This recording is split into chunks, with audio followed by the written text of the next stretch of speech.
Welcome to the Humble Hoof Podcast. My name is Alicia Harlov. This is a podcast for both horse owners and hoof care professionals, offering discussions into various philosophies on the health of the hoof and soundness of your horse. Please check us out on Facebook or at thehumblehoof.com. A special thank you to our sponsor, Equithrive. This one goes out to all the horses with the crusty necks, fleshy backs, and girthy middles. The horses who gain a few extra pounds simply by breathing air. The easy keepers on limited pastures. The folks at Equithrive know there is nothing easy about easy keepers. That's why they have formulated products just for you. Equithrive's Metaborol is a pelleted supplement that is scientifically proven to support healthy metabolic function and a healthy inflammatory response in horses. It's bona fide joint and metabolic support, all in one easy-to-feed pellet. Visit equithrive.com today and use the promo code HumbleHoof to get 20% off your first order, plus free shipping. www.equithrive.com. So I feel like I should preface this episode with, I never wanted this podcast to be about me or, I never wanted to be the subject of an episode. But I have been asked several times about the hoof rehab facility that I've opened. And I've had requests from several people asking if they could interview me about how it came to be and what it is and what kind of cases are coming in. And so when Mollie Murphy reached out to me, who is a wonderful friend and client of mine, and asked if she could be the one to ask me questions about this facility, I decided, what the heck? I'll give it a shot and see what you guys think. Well, I'm so excited to get to be here today to talk to you about opening the Humble Hoof Rehab. Thanks for chatting with me. Yeah, this is going to be fun. I'm excited to learn more about it. I think anyone who knows you knows that your rehab was definitely going to happen. It was just a matter of when and how. It has just been such a joy watching you go from a dream to reality. It's really here. Yeah. So much hard work, ingenuity, determination like none other, and a ton of people pulling for you. I've really been moved, too, by how hard your husband, Vova, has pulled to make this happen. Yeah. He knows so well, so intimately how committed you are to this being a success, and he's doing everything he can to help. Despite not really being a horse person, it's been so fun to see that. I know. He's so great. I know. I really couldn't have done this without him because he's been there every step of the way. And yeah, so when this all started, well, really when we found this property almost a year ago now, and I told him about it, he's like, all right, let's do it. What do we have to do to make it work? He was just right there ready to pull for us to get it. So he's been awesome. He's the best. It's so moving. And it's having seen the horses interact with him and him interact with the horses, I think he has a gift. I know he does. He really does. Yeah, I think so. He's just like very approachable. I think animals realize that. Yeah, that's great.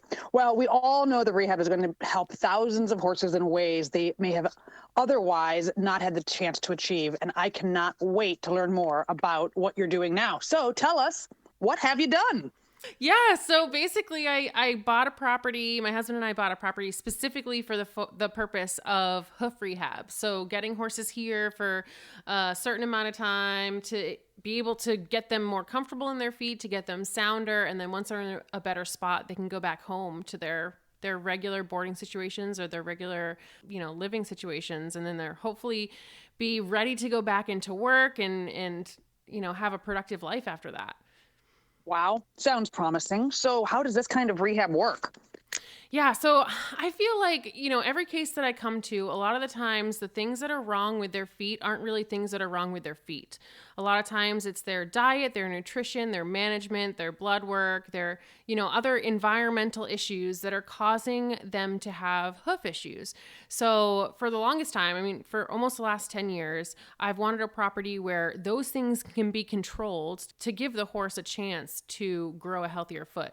So basically just getting them to a point where they're eating a diet that's properly balanced for hoof health. We're removing dietary triggers that might cause hoof issues, and we're getting the horses to move biomechanically correct and paying close attention to good hoof care so that they're setting themselves up for success and their body is kind of unraveling all these compensatory issues that they've had, that they're dealing with because of their sore feet. So it's sort of giving them the best environment to become the soundest they can be.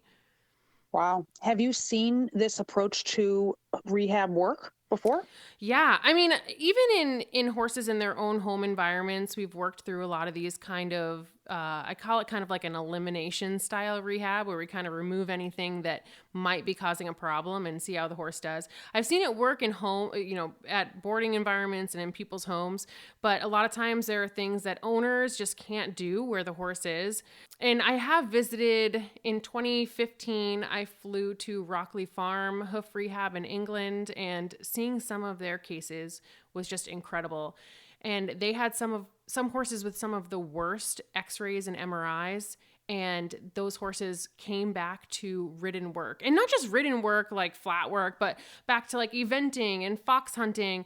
And fox hunting in the British moors is not for the faint of heart. Yeah, exactly. So, these horses are out there doing some crazy things. And I've also visited Redemption Farm Hoof Rehab in Kentucky. And just seeing some of these horses that were written off by veterinarians even, or had like an appointment scheduled for euthanasia, come back to strength and soundness was really what inspired me to say that I really want to do this for myself someday and have that option for other horses in this area.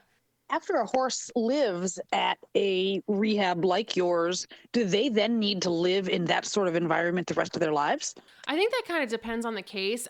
So for the most part, horses that go to Rockley Farm, for example, they're primarily a navicular rehab, and they have horses there only 12 weeks, so only 3 months, and then they go back home to their normal boarding environment, and they see a lot of success.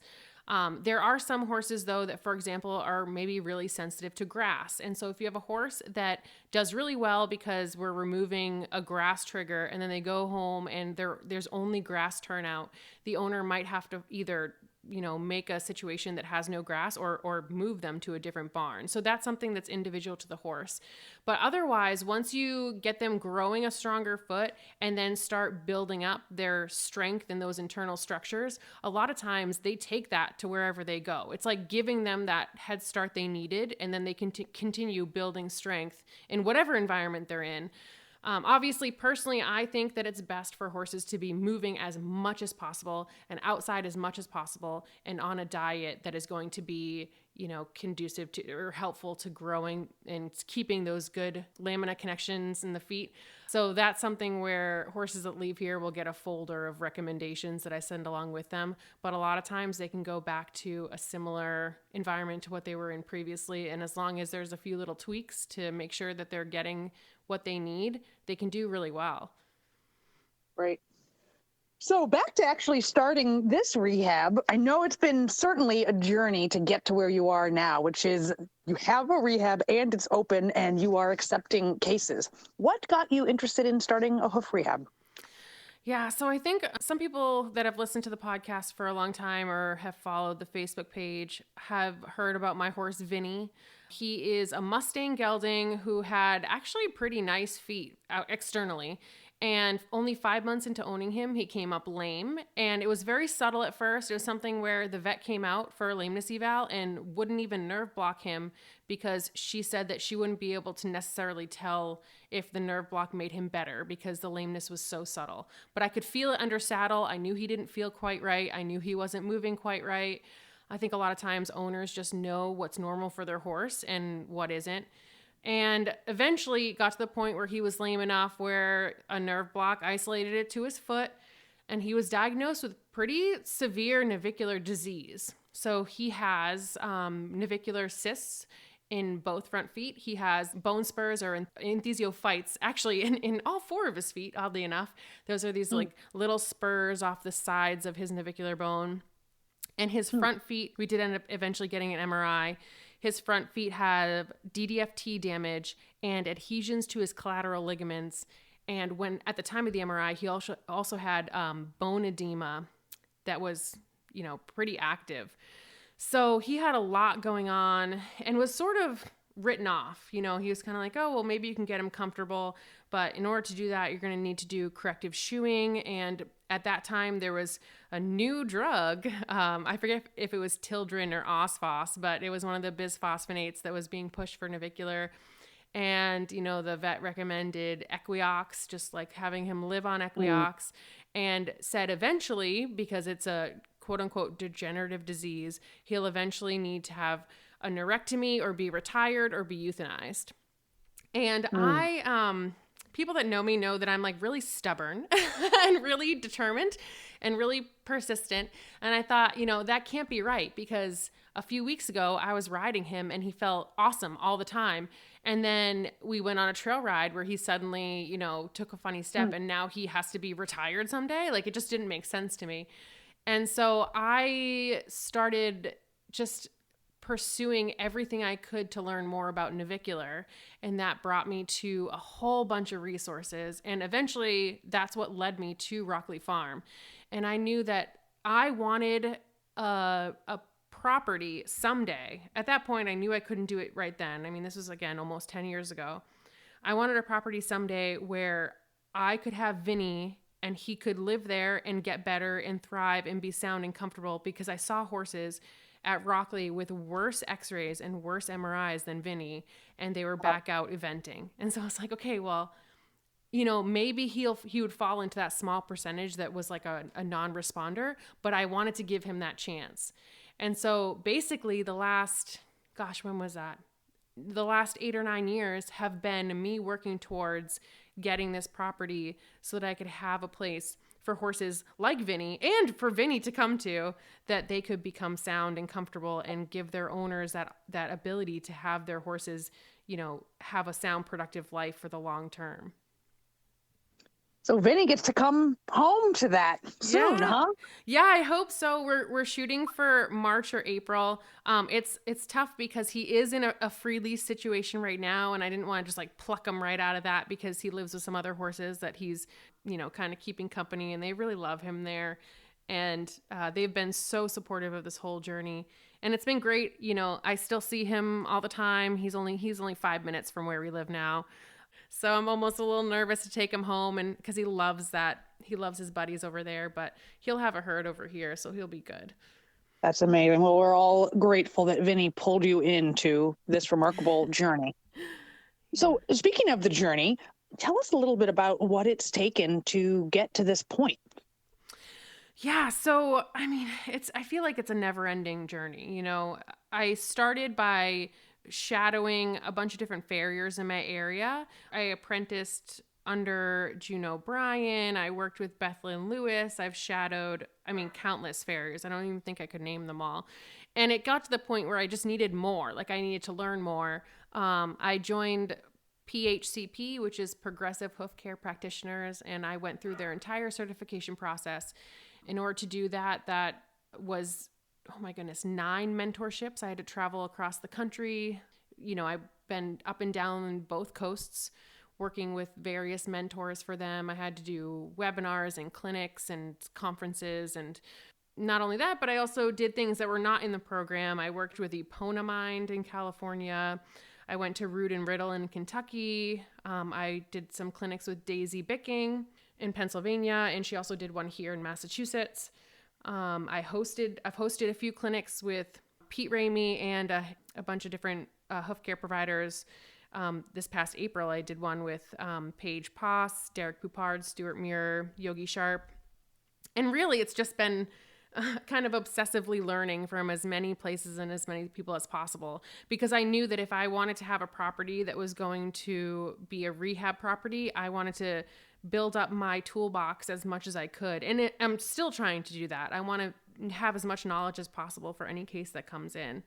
So going through all of that and then visiting as many rehab properties as I could get to has sort of led me to the knowledge that I have now to put that into practice at this place. And a lot of it we've already implemented. We've only been here a month, but I've kind of pulled from all those different places that we've been to sort of give these horses the best chance possible. Wonderful. I've had the great honor of getting to visit the rehab. Tell us a little bit about the farm, how you found it, why you think it's the right fit for the Humble Hoof Rehab. Yeah. Gosh, that's such a funny story. So, I feel like I've told people different things depending on when I've seen them, because it sort of all kind of fell into place around the same time. So this property was listed for sale a few years ago, and I saw it and I noticed it and I was like, oh wow, that's a really beautiful property. That's something that I could never have someday. That was just something where I'm always looking at listings online. And then I noticed it went off the market a few months later. And I was like, I didn't know if somebody had bought it or what happened, but it wasn't on the market anymore. And then I kind of always thought about that property. And I one night was just so frustrated that I didn't have, I've wanted a goal of having a hoof rehab for so long. And I kind of got to a point where it was late at night. I was really frustrated that I felt kind of stagnant in that goal. Sort of just, I had this thriving hoof care business of seeing, kind of my maximum number of horses a month, but I really just wanted a place where I could bring them home to a property where I ran it. And I was kind of Googled around of loans or, how to do a business mortgage, things like that. And I stumbled across a Stall and Stable podcast episode with Helena Harris and her husband Buck. And it was talking about loans specifically for equine businesses. And she was talking about a specific loan to purchase equine property. And I was like, no way, this is exactly what I need. So I reached out to her and she actually coached me through the entire process, which was just amazing.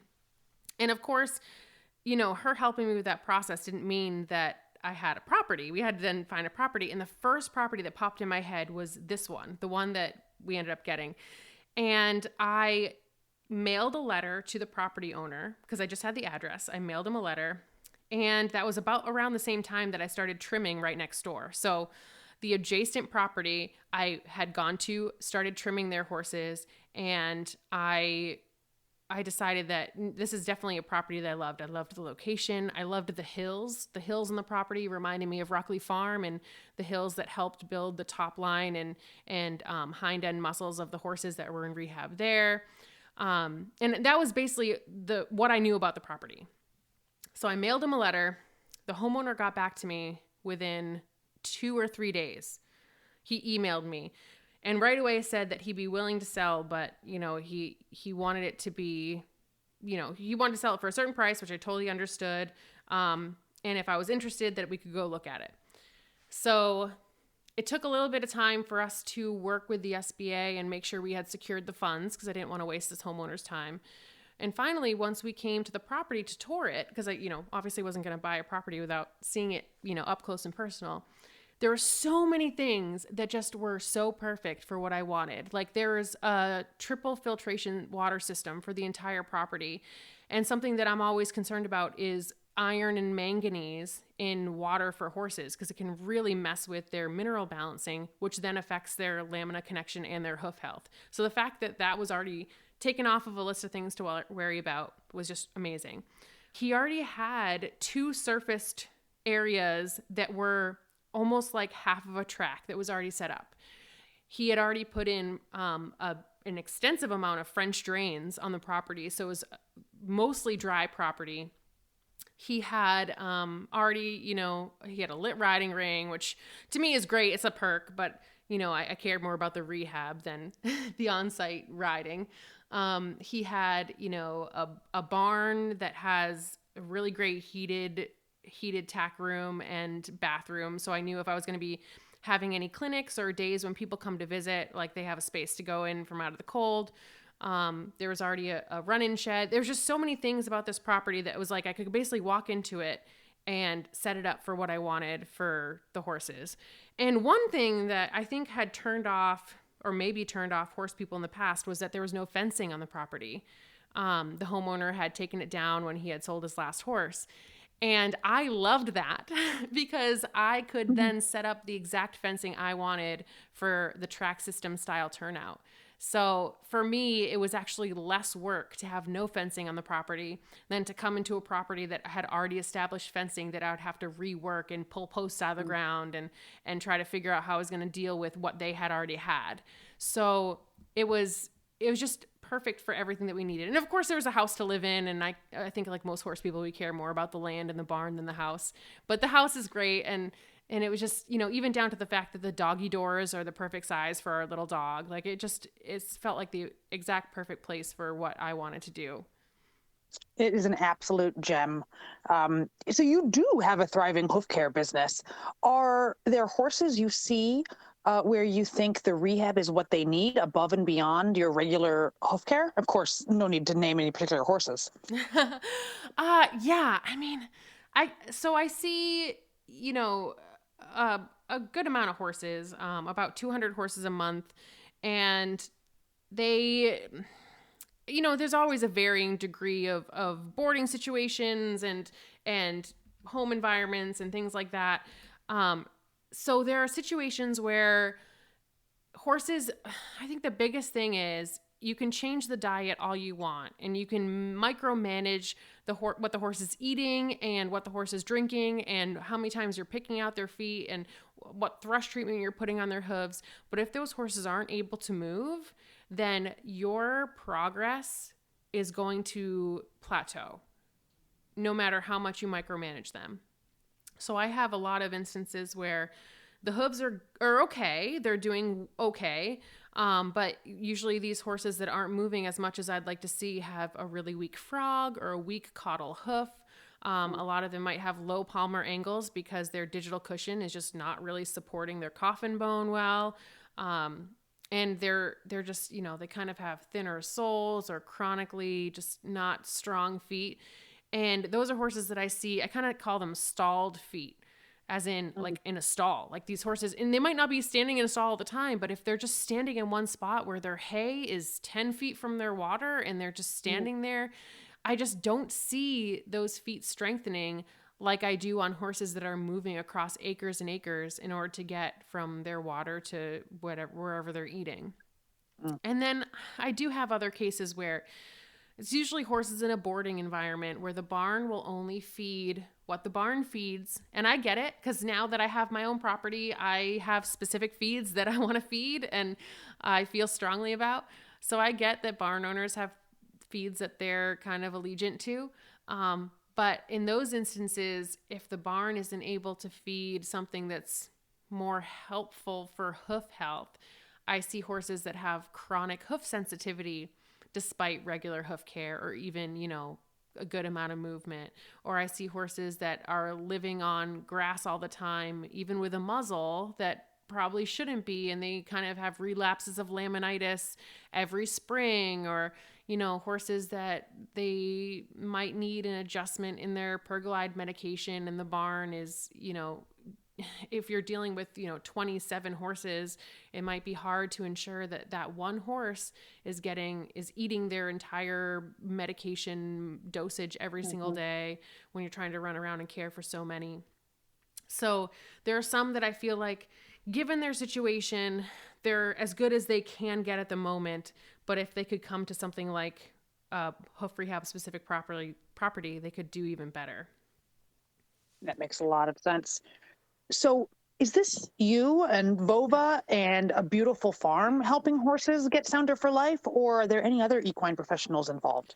Yeah, I'm definitely not the only one involved. So the really cool thing is that we have a great network of veterinarians and other equine professionals in our area. And my own personal veterinarians, Blackbrook Veterinary Services, so Sarah Cook and Derek Cavatorta, they've been my own personal vets for the last decade or so, and they have been really awesome in my whole journey with Vinny. Like, they saw him, they diagnosed him with issues. They saw him through a lot of different diagnostics and saw him through his journey to where he's a lot more comfortable and moving soundly now. And because of that, they've been incredibly helpful in the clinics that I've hosted. And of course, they don't just work with me. They work with farriers and other professionals all across Massachusetts, New Hampshire. So they see a lot of cases that I don't even see. And so I can go to them and ask them about, hoof cases that, I haven't seen before, and they're amazing to bounce ideas off of, and they're just really approachable. So I'm super thankful to have them involved. So they are able to, if a new horse comes to the property, they can do a lameness evaluation, they can take radiographs or do diagnostics, and they can check progress as the horse is here, go through rehab. There's also a really great network of body workers, and I have various body workers that are options for owners. Some owners that come here have a preference for who they usually work with. And if we're in their range, any body worker or any owner can have a body worker come. I'm not going to limit it to who comes here. And, we have a full range of options for chiropractic. We have other professionals that have asked or are interested in coming here just to see what's going on and help with any other interesting cases. Actually, I have a few podcast episodes in the works that have to be edited and published that are with local professionals who are really interested in either coming here for clinics or working on some of the rehab cases that are here. I don't know everything. I don't pretend to know everything, but luckily there are a lot of great professionals who can help when there are cases that sort of are confusing or different than what I've seen before. That's great. All right, tell us about a horse who has been through a rehab like the Humble Hoof Rehab. What kind of issues did it have? How did it fare while at the rehab? What happened once the horse went home? Yeah, gosh, I'm trying to think of one of the coolest cases that I saw was actually a horse at Rockley Farm. Obviously, because my rehab is brand new, I can't really give a lot of examples from here, but Rockley Farm is what we're modeling this rehab off of. So this case I saw at Rockley Farm, I believe that he had some knee injury, something actually higher up the limb. And no matter what they did, this horse could not be sound. So they were, trying to do different kinds of shoeing options or different kinds of trims, all these different kinds of options for this horse. And eventually they built this track system and put the horse out on the track. And I know this is going to sound crazy, but they actually stopped manually trimming this horse's feet.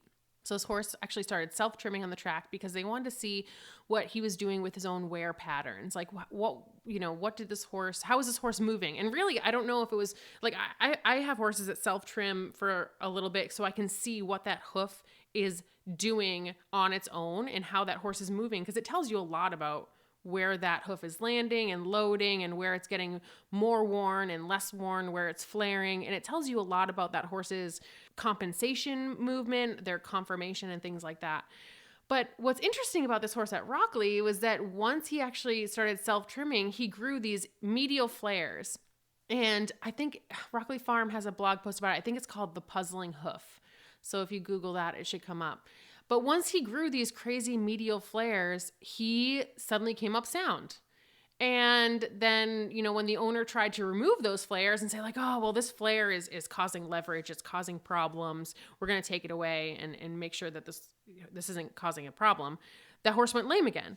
So they let the horse grow the flares. And with those flares, when I saw him in 2015, he had been eventing back fox hunting. He had been back fox hunting for 12 seasons, totally sound. And wow. Yeah, so he is a horse that lived, on the property and stayed living on the property. It was one of Nick's personal horses. So he didn't have to go back home anywhere. But I have talked to so many owners that have sent their horses to Rockley and then took them back home. And before COVID, they did a yearly Rockley Rehab reunion where horses that had been through Rockley Rehab would come back and do a day of like cross-country schooling and jumping and trail riding and, like a dressage test, like things like that, just to showcase where their horses were. And they're horses from, all over the UK that would come back and just truck in for this event. And despite going back to a more normal boarding situation, they were back in work and their owners were able to compete with them in this fun little schooling show. So that's great. A special thank you to our wonderful sponsor, Cavallo. For our Humble Hoof listeners, they are offering 20% off their Cavallo Trek hoof boots using the coupon code HRN at checkout. The Trek is the world's most popular and versatile hoof boot and Cavallo's toughest trail boot, while also doubling as an option for therapy or rehab. The front closure system makes it easily adaptable to various hoof shapes, and the TPU upper design allows for maximum strength while minimizing weight for the comfort and ease of movement for your horse. These are recommended by vets and trainers and also loved as transport boots by barrel racers, show jumpers, dressage riders, and everyone in between. Again, for 20% off a pair of Treks, use the code HRN at checkout at cavallo-inc.com. So when you say track and track system, what do you mean? Those of us who listen to the podcast avidly know exactly what you mean. But if we're new to this, what is a track? What's a track system? Yeah, so a track system is basically an alternative to a traditional pasture turnout where a horse has an alleyway or a path that it moves from one resource to another. So ideally, the horse's source of their water is going to be separate from their source of their hay and basically as far apart as possible. So that horse has to walk a good amount to get from their hay to their water. So we know that just like with people, if people are sitting around and doing nothing all day, it affects their joints, it affects their soft tissue. It's why, people with arthritis feel really stiff when you get up in the morning. I feel really stiff when I get up in the morning, and it's just from being immobile. Like our joints need to wake up a little bit once we start having some of those injuries that you get as you get older. And with horses, it's no different. If they're not moving much, their body is going to notice it. So we're asking these horses to move just to get to their basic needs. So in order to drink, you're going to have to walk a quarter of a mile. And for horses, that might sound, that's making it more difficult for them. But if you think about horses in the wild, they're moving 30 plus miles a day just to get to their next source of nutrients or their next resource. And that's what we're kind of asking these horses to do, to sort of strengthen all their soft tissue, allow them to compensate for past injuries by strengthening other areas of their body. And in turn, they're just strengthening their hooves. Their joints are getting a lot more mobile. And it really just helps them overall to kind of unravel a lot of those compensations that they've had in the past. I'd be so much healthier with the track system for myself. A quarter-mile walk to water would help a lot.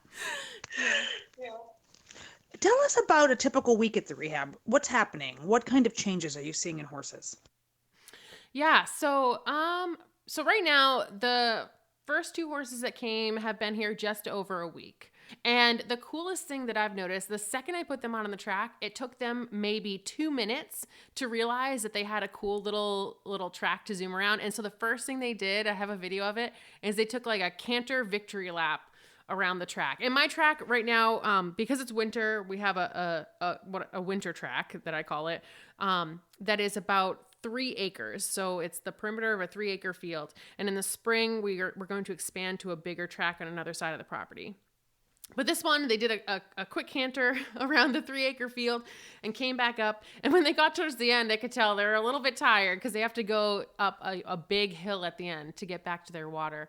And when I first got them here to put them out, they were a little bit like jiggy. They were a little bit excited, kind of snorting, a little bit blowing some steam off, getting excited to go out and bomb around. And now that they've been living out all the time on the track, they're much more even keel. Their temperament is kind of consistent.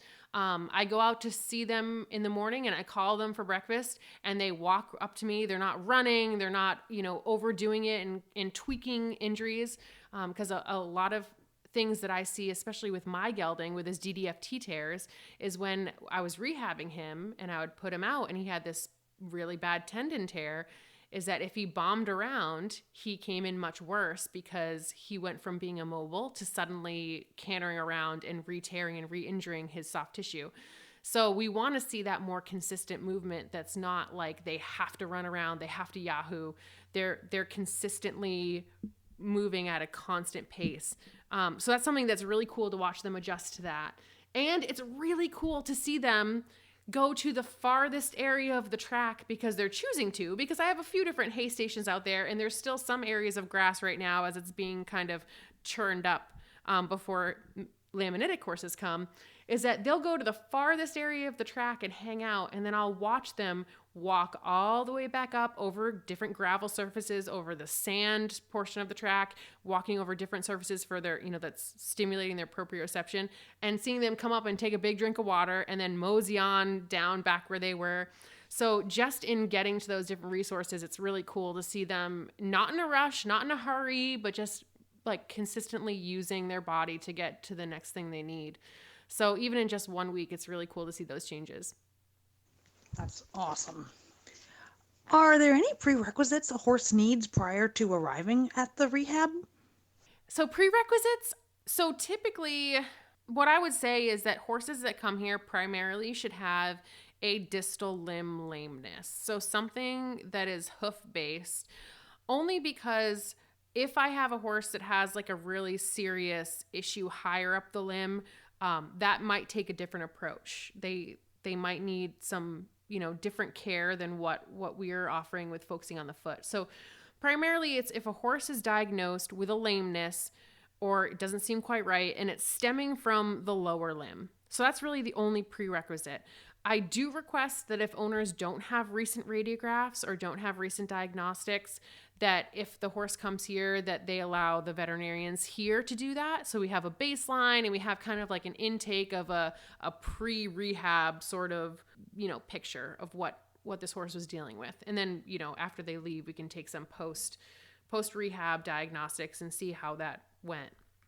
But other than that, I do prefer that if horses come here and they're shod, I prefer they actually come here in shoes and I can remove them. I tend to be kind of picky about when I pull shoes, how much foot is removed, how I take the shoe off, how you transition them to barefoot. And I do, 90% of the time, if horses come here, I will be changing their diet, except for those that are already on a diet that's conducive to hoof rehab. So if owners are interested and they're, is a wait list, then I'll ask them to change their diet before they come here. Otherwise, I can do it here. But giving them that head start with a better diet and allowing them to kind of adjust already to that will help them with their comfort once they're barefoot, or comfort just, moving around more on the track. Great. What kind of horses are good candidates? So I think, any horse that has a distal limb or hoof-based lameness is a good candidate. I personally am super interested in navicular cases because of Vinny and because of visiting Rockley Farm, where, those navicular cases had an 85% success rate of returning to full soundness, and even competition. So navicular cases are really good candidates. And we are, by spring, we're going to be more suited for those lamanitic and founder cases as we're kind of churning up and making sure that it's truly a grass-free track, because we want to make sure that we're not causing any kind of triggers or inflammation that way. But really, navicular and laminitis are two huge ones. But even horses that have negative palmar or plantar angles, or horses that have really weak digital cushions and really weak frogs, or chronic thrush, or thin soles, or like flared platter feet, or even a horse that, someone says, oh, they just can't be barefoot. I'm not saying that horses come here and, it's a way to force them to be barefoot, but I see a horse that's uncomfortable barefoot as a horse that has some inflammation or something going on in their hoof, that it's sort of like a warning sign. So before anything gets worse, giving them a head start to strengthen their feet, that is another great candidate for this kind of rehab. If I send my horse to you, what kinds of things should I send with it? Well, that's tough. So basically that, every horse is different. I would say that a horse that comes here, make sure that we have a full history of them. So what they're eating, their history and turnout, like what has their herd environment been like? Anything that you want for their daily care. So if you're putting on, certain blankets a day, send them there. If you're feeding them certain things, that as long as they're not problematic for rehab, you can send it along. I do provide all feed that is, safe for hoof rehab, as well as mineral balancing. I do test the hay here. I do also supplement vitamin E and flax. So a lot of the supplements that people are spending extra money on feeding, I actually provide that here because I know it's helpful for their rehab. But basically, I want these horses to come as they are so we can see where they can get to.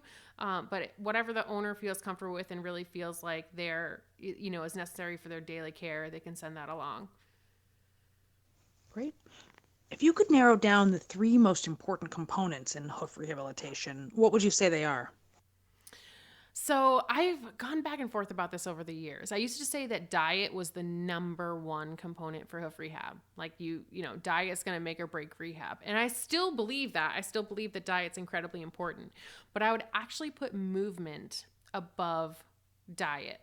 Just because I've seen horses that are turned out on 40, 50 acres that are forced to move a lot. And even if they eat, tons of grass and have tons of grain, their feet, for whatever reason, are beautiful. That's also true for horses that are in a lot of work. And I don't mean horses that are ridden like an hour a day, because I know that sounds like heavy work. To me, that would be heavy work because I don't ride as consistently as I should. But I'm talking about horses that are in like endurance training. Those kind of horses, despite if I see them eating something less than ideal, I see beautiful feet on those horses. And I think it's just because their body's utilizing all these starches and carbs that I'm trying to get away from because I see it affect the feet so much.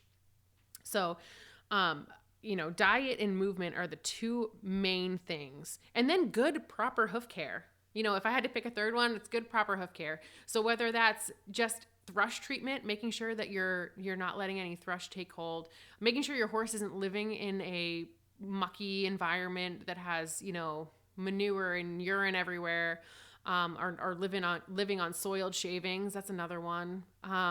And horses that just get a consistent hoof care schedule. But I will say that that's different for every horse. Like I said, Rockley Farm has horses that are self-trimming, but they have a professional that's looking at their feet all the time and checking their movement and checking their biomechanics and saying, yes, this is working for this horse and they're moving enough where this is sustainable. But then there are other horses that I see that they should be kept in balance every 4 weeks to make sure that their feet are moving in the proper direction of growth. Wonderful. Do you think the rehab is effective for non-hoof issues? Yeah, I think that this kind of environment is good for every horse. And I know that's probably a crazy statement. I know every horse is an individual, but I see horses that in this area, especially in Massachusetts, that are, because they're valuable, because owners really love them, they want to make sure that they're safe and comfortable. And so they separate them a lot. They might not turn them out with others.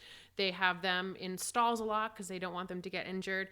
And the difference I see in horses that go from that kind of environment to then being turned out and moving a lot, just in their mental state, is huge. I see a lot of, stable vices disappear. I see horses that used to like pace their stalls or, once they're out with friends, they're not doing that anymore. So I think mentally and emotionally for the horse, it's just a huge game changer. Horses are herd animals, and I think they should be out with others. And I know that people say, especially in our area, there are show horses that are worth a lot of money, and I totally understand that. But one thing I found really cool is the gold medal winners in the Olympics, the Swedish horses that won the Olympics, they are out in a herd. So when I saw that video or those videos on their Instagram that these horses in their off season are out playing with friends, it just made me really happy because, those horses are worth more than any horse that I've ever owned, and they're able to be a horse. And also I just see the physical aspect, even horses that don't have hoof issues, seeing horses move in this kind of way and naturally keeping a more muscular tone to them because they're forced to move more in over varied terrain and up and down hills. It's just good for their entire body. It's like, somebody who walks every day because they want to stay fit versus somebody who just sits at their desk all day. It's going to be, the person who's moving is going to be healthier. Absolutely. And the person who's moving all day is healthier too than the person who sits at their desk all day, but then gets up and works out really hard for an hour and goes back to sitting at their desk. Right. Much like our horses standing in stalls and then getting worked for an hour. So when a horse first shows up at the Humble Hoof Rehab, what do you do to assess the case? Yeah, so horses that first come, the first thing that I do is film their movement in slow motion so I can see where their biomechanics are and how their hoof is landing, how their distal limb is moving, where they're placing their foot under the center mass, things like that. I take baseline hoof photos so we can see exactly where their feet are when they come. I also utilize Metron Hoof software so I can keep track of those changes from baseline to wherever we end up after rehab. And that Metron Hoof software can also be used for their radiographs. So whether those radiographs are taken here with our vets or whether they're taken back, before they come, I can input that into my software and mark up where they are as their like pre-rehab baseline. The other thing that I have, and this I really only utilize in certain cases, but I have a cross-check leverage reduction system. And this for me is not necessarily to change anything with their hoof care, but it's just to see where they're preferring to offload their weight. So it's something that you apply to their foot. You can change this block on the bottom that adds a wedge to different areas of their hoof. They only stand on it for a few seconds, but you can see by their willingness to stand on that boot, it's like a boot, or willingness to not, or unwillingness to stand on it, where they're the most comfortable. So it's not something that we're applying and they're living in that, or it doesn't mean like, oh, if they really liked a wedge on their medial heel, I'm going to stick a wedge on their medial heel permanently. It's sort of just to see where they're choosing to offload and what's most comfortable for them in that moment. And then that's something that you can compare to later on. But I get those pictures, videos, the documentation for Metron Hoof and cross-check is sort of like my baseline. My ideal would be if horses haven't, like I said, had a recent vet appointment, that they also get a lameness evaluation and diagnostics with the veterinarians that are up here so we can have that. Great. What do you think holds owners back from sending their horse to a rehab? I will say that I understand this is an alternative type of rehab. I get that it's probably different than what most owners have seen and heard. And I have a lot of owners that might work with vets who recommend, the more traditional kind of approach. And I'm not saying that that's wrong. And I respect vets so much because vets wouldn't recommend those things unless they've seen it work for other horses. And I think all of us have this past experience that we bring into each new case that we come to. The thing is that when it comes to hoof rehab, I don't love the idea of chasing symptoms. My desire has always been to get to the root cause of an issue. And I see a lot of traditional treatments nowadays sort of chasing symptoms and covering up problems to manage a horse to keep them comfortable. And then you have to constantly, for the rest of that horse's life, change their management because their conditions get worse. So my goal with this kind of rehab and what makes it different is that I'm trying to find the root cause of the problem and remove that and then strengthen them from the ground up or from the hoof up so that those problems aren't recurring and don't come back. And I think that that's really scary because it's so different to a lot of owners. So I've had countless people contact me and they just haven't heard of this kind of rehab. And it just feels very nerve-wracking because it's something they're not familiar with. And so I completely understand that. And until you've kind of been in the thick of it and seen horses go through it, it's really hard to see the amazing things that it can do. So, if people want to schedule a time to come here, I'm always open for, picking a time where someone can come do a tour and kind of hear more about what we do here because it is something that might be unfamiliar to a lot of people. Great.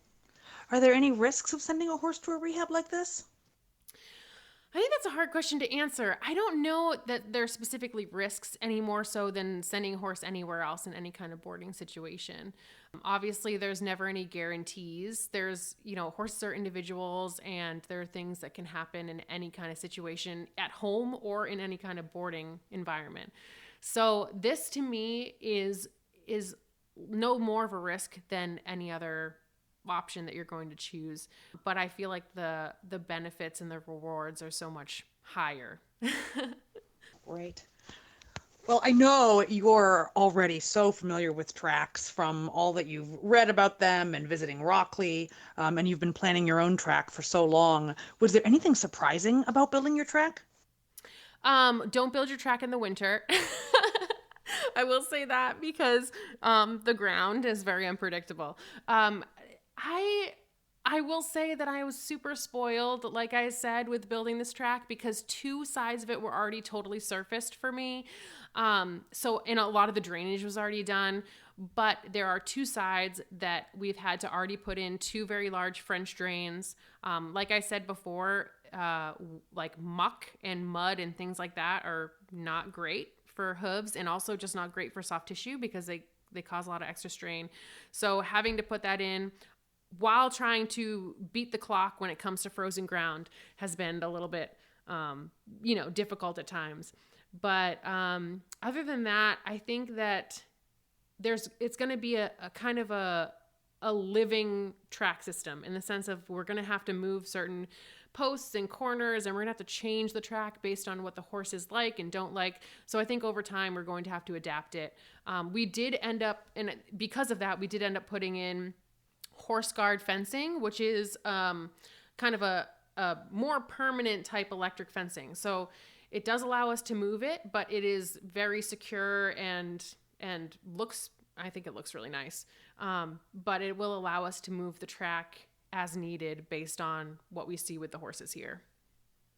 It does look really nice. I was just shocked at how professional it looks, and I have a track at home, and have permanent fencing. And I will say, I really think it was smart that you did the fencing that you can move because as you have the horses out there and you see what happens and you see what the ground does, I've often found that I have wanted to now move the track a bit. So I think that was just so smart to do it that way.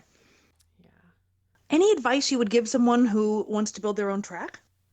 I would say that the biggest advice is join some Facebook groups. There's Horse Track System, there's Paddock Paradise Track System. There's a whole bunch of different Facebook groups, and there are thousands of people that have done it way before I ever have. So they're going to have the most from experience kind of advice when it comes to that. And also Amy Dell, she is a track system livery or track system boarding facility owner in the UK. She just published a book a few months ago called Horse Track Systems, and that book is incredible. That is like the track system Bible. It has everything that comes to herd dynamics, introducing new horses, putting in fencing, putting in footing, drainage, how to feed horses on a track, how to run a business on a track. So I would say definitely pick up that book.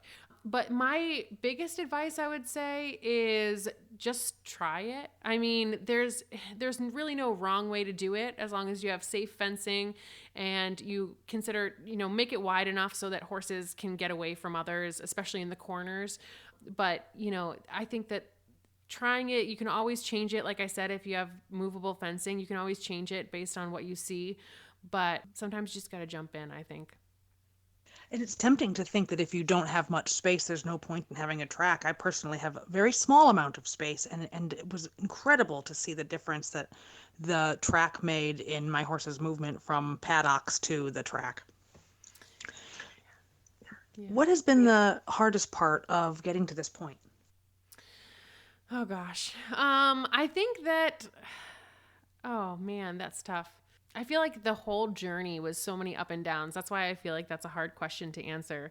But the hardest part was the waiting. I know that's not really an answer, but knowing 10 years ago that I wanted to have a track system rehab and then coming up with a plan to get there, it sort of was like, what is my first step? I wasn't really sure. And I was a music teacher at that time. I wasn't even in hoof care. And I said, okay, my first step is I want to learn as much about hoof care as I can because I will not be able to be successful in like a track system rehab if I don't understand how the hoof works and how to make it healthier. And so I said, okay, my first step is to become certified in hoof care. And so, that was making a plan was one of the hardest things because every single step, it's like you can't just say, I want to have a hoof rehab facility and then do it. It's all those baby steps to get to this point and trying to figure out what next step you have to take to bring you closer to your goal. And I think that's hard in any profession, in any field, and anything you want to do with your horse even, is trying to find those baby steps that are going to get you closer to your goal, and then being patient. And I'm not one to be patient. So that was really hard. But yeah, just taking those baby steps and looking for what next step I could do to get to where I want to be. Anything else you want to say about your incredible rehab? I'm just really thankful. I'm really thankful for my clients and horse owners that have been super supportive and also have let me work on their horses and try new things. I'm really thankful for the mentors and teachers and farriers and trimmers and hoof care providers and body workers and veterinarians that have been, really, really amazing at putting time into helping me learn more. And I'm just really thankful to everybody who's been involved to help me get to this point. I definitely couldn't have done it alone. There's no way. And I can't, I won't be able to continue doing it without having that amazing support system. So the biggest thing I want to say is that I'm just really thankful for others who have come alongside me with this. And for those people who are trusting me with their horses and watching them progress and seeing them return to soundness, and we get to kind of celebrate those things together. I guess I just want to say thank you. You're incredible, Alicia. Well, thank you so much for being willing to interview me. It was really, really fun. All right. Thanks. Talk to you later. All right. Bye. I always say that I'm slightly more hoof obsessed than the average person, and chances are, if you're listening to a hoof care podcast, you are too. So we should probably be friends. Feel free to find me on Facebook or email me at thehumblehoof@gmail.com.